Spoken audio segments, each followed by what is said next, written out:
नमस्कार। बहुत स्वागत है आप सभी दर्शकों का मेष राशि के इस विशेष वीडियो में।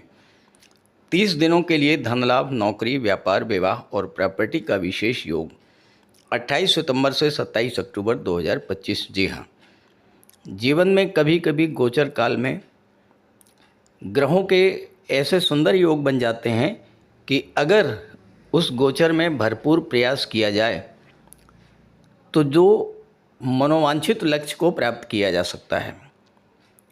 ऐसा ही एक सुंदर योग 1 माह के लिए आपकी गोचर कुंडली में बनने जा रहा है और अगर आपने इस गोचर का सदुपयोग कर लिया तो न केवल बहुत सारी समस्याओं से आपको मुक्ति मिल जाएगी बल्कि बहुत सारे लाभ भी आपको प्राप्त होंगे। और वो है गुरु मंगल राहु का त्रिकोण पर होना। राहु कुंभ राशि में, गुरु मिथुन राशि में और मंगल तुला राशि में गोचर करेंगे। सबसे अच्छी बात यह है कि तीनों ही ग्रह काम त्रिकोण में गोचर कर रहे होंगे, यानी तीनों ही ग्रह आपकी इच्छा पूर्ति के सहायक होंगे। तो इस गोचर का मेष राशि के जातकों के जीवन पर क्या प्रभाव पड़ेगा, इसी का विश्लेषण करेंगे इस वीडियो में। ये विश्लेषण आपकी चंद्र राशि के आधार पर किया जा रहा है। तो ये है मेष राशि के जातकों की कुंडली। कालपुरुष कुंडली में कुंडली के तीसरे, 7वें और 11वें भाव को काम त्रिकोण की संज्ञा दी गई है, यानी वो भाव जो आपकी इच्छा पूर्ति में सहायक होता है। अब आपकी गोचर कुंडली में जहाँ पर 3 का अंक लिखा है, तीसरा भाव, इसमें गुरु का गोचर है। 7वें भाव में जहाँ पर 7 का अंक लिखा है, यहाँ मंगल का गोचर है। और 11वें भाव जहाँ पर 11 का अंक लिखा है, यहाँ पर राहु का गोचर है। तीनों ही ग्रह काम त्रिकोण में गोचर कर रहे हैं और 1 माह तक तीनों एक दूसरे से नवम पंचम का योग भी बनाएंगे, तो तीनों ही एक्टिवेट होंगे। अब तीसरे भाव में गुरु का गोचर है। अगर आपके जीवन में गुरु की महादशा या अंतर्दशा या प्रत्यंतर दशा गतिमान है और गुरु तीसरे भाव में आ गए हैं, काम त्रिकोण में आ गए हैं, तो तीसरे भाव से संबंधित इच्छाओं की पूर्ति होगी। गुरु अपने कारक तत्वों से संबंधित लाभ आपको प्रदान करेंगे। 7वें भाव में मंगल का गोचर है। अगर आपके जीवन में मंगल की महादशा, अंतर्दशा या प्रत्यंतर दशा गतिमान है और मंगल काम त्रिकोण में गोचर कर रहे हैं, तो इस समय 7वें भाव से संबंधित आपकी इच्छाओं की पूर्ति होगी और मंगल अपने कारक तत्वों से संबंधित लाभ आपको प्रदान करेंगे। और ऐसे ही राहु का गोचर 11वें भाव में है। अब आपके जीवन में राहु की महादशा, अंतर्दशा या प्रत्यंतर दशा अगर गतिमान है और 11वें भाव में राहु आ गए हैं, तो 11वें भाव से संबंधित आपकी इच्छाएं पूरी होंगी और राहु अपने कारक तत्वों से संबंधित लाभ आपको प्रदान करेंगे। अब देखिए, पहले 11वें भाव की बात कर लें। 11वां भाव क्या होता है? 11वां भाव आपकी इनकम को दर्शाता है और 11वें भाव में अगर राहु का गोचर हो तो राहु से ज़्यादा धन आपको कोई प्रदान कर ही नहीं सकता। अब इस गोचर काल में 28 सितंबर से 27 अक्टूबर के बीच में अगर आपने एफर्ट किए तो धन प्राप्ति का बहुत अच्छा योग बनेगा।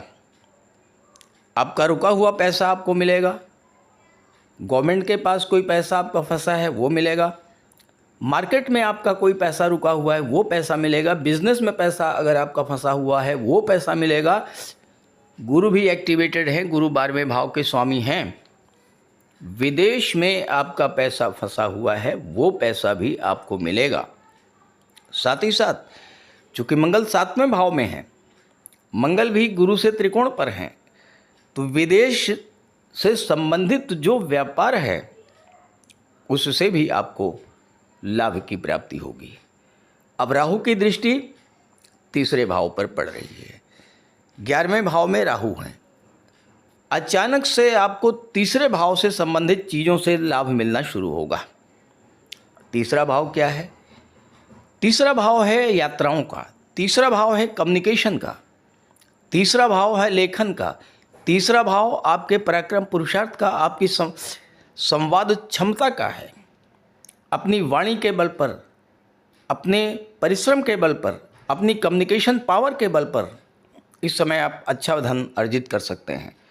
और कहीं अगर आपकी जन्म कुंडली में शुक्र और बुध भी मजबूत स्थिति में हुए तो जो लोग फिल्म इंडस्ट्री, सिनेमा जगत, modelling, TV serial, social media, photography, videography, इन सब क्षेत्रों से जुड़े हुए हैं, उनको भी अपने अपने क्षेत्रों से अचानक से बड़ा धन लाभ होने का योग भी बन रहा है। साथ ही साथ उनको नई नई फिल्में, नए नए कॉन्ट्रैक्ट्स, नए नए टीवी सीरियल्स मिलेंगे और कार्य में तेजी के साथ वृद्धि होगी, कार्य को गति प्राप्त होगी, क्योंकि मंगल है गति के कारक और मंगल का तीसरे भाव से संबंध बन रहा है। सब कुछ अच्छा है, लेकिन सावधानी अपेक्षित है, क्योंकि तीसरा भाव और 11वां भाव ये आपके फ्रेंड सर्किल को दर्शाता है, आपके मित्रों को दर्शाता है, आपके रिलेटिव्स को दर्शाता है, आपके पड़ोसियों को दर्शाता है। वो जो आपके बेहद करीबी हैं वो 11वें और तीसरे भाव से देखे जाते हैं। अब राहु क्या है? राहु हैं धोखा, छल, कपट, फरेब। सावधान रहिएगा, विशेष सावधानी बरतिएगा। पैसे को लेकर के आपके साथ वही लोग जिन्हें आप अपना बहुत करीबी समझते हैं, जिन्हें अपना परम मित्र मानते हैं, वही लोग आपके साथ धोखाधड़ी कर सकते हैं, चीटिंग कर सकते हैं, धनहानि करा सकते हैं, आपका नुकसान करा सकते हैं। इस बात को लेकर के विशेष सावधान रहना होगा मेष राशि के जातकों को। और आज ही नहीं, आने वाले 15 महीनों तक यहाँ पर राहु रहेंगे, तो आर्थिक पक्ष पर आपको विशेष ध्यान देने की आवश्यकता है।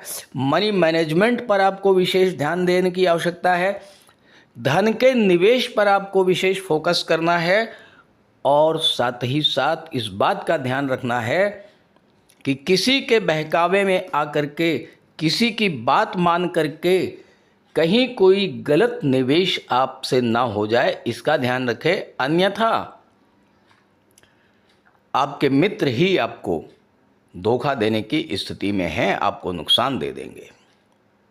मंगल आपके लग्न को देख रहे हैं, अष्टम भाव के स्वामी हैं। स्वास्थ्य का विशेष ध्यान रख करके चलिएगा और ख़ास करके जीवन साथी के स्वास्थ्य का विशेष ध्यान रखना होगा आपको इस एक महीने में, जब तक मंगल 7वें भाव में हैं। 8वां भाव परिवर्तन का होता है, 8वां भाव समस्याओं का होता है, 8वां भाव खराब भाव माना गया है। और मंगल जब 8वें के स्वामी होकर के 7वें भाव में बैठे हैं तो दाम्पत्य जीवन में कलह तनाव की स्थितियां बननी ही बननी है। वाणी पर विशेष संयम रखिएगा।